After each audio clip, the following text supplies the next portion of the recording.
এটা কিন্তু একটা রাজনৈতিক দল বা একটা মানুষ হঠাৎ করে কিন্তু বলে নাই।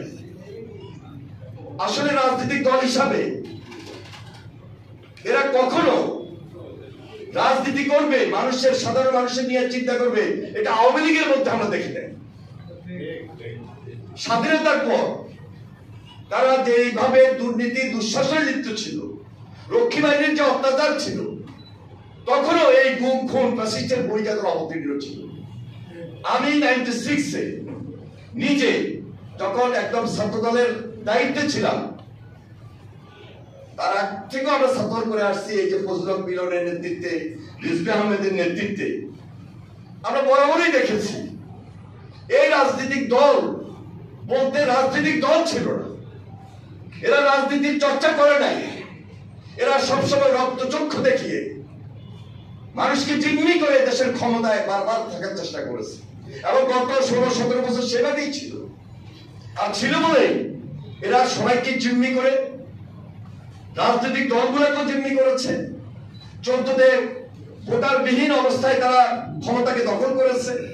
আদালতে রাতের অন্ধকারে ভোট করে ক্ষমতাকে জিম্মি করেছে, পাকাপোক্ত করেছে। 2024-এ কি করেছে, কি করে নাই?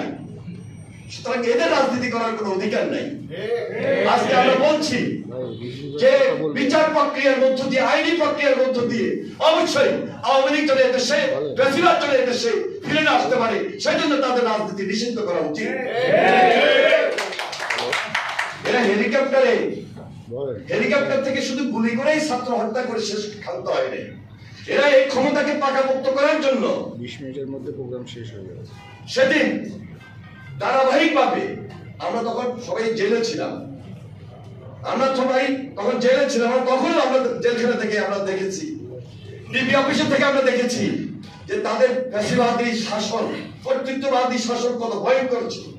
তারা ক্ষমতায় থাকার জন্য প্রশাসনের এমন কোন নির্দেশনা বাকি ছিল না যে ছাত্র হত্যার পরও ক্ষমতাকে পাকাপোক্ত করে রাখার জন্য তারা যেন ক্ষমতাকে পার্মানেন্ট করে, সেজন্য আরো বেশি অত্যাচারের জন্য নির্দেশ প্রণয়ন করেছে। আল্লাহ হুকুম পারে নাই। ছাত্র জনতার আন্দোলনের মুখে তারা পালিয়ে গিয়েছে। হয়তো আমরা জাহিদকে হারিয়েছি, আমরা ওয়াসিমকে হারিয়েছি।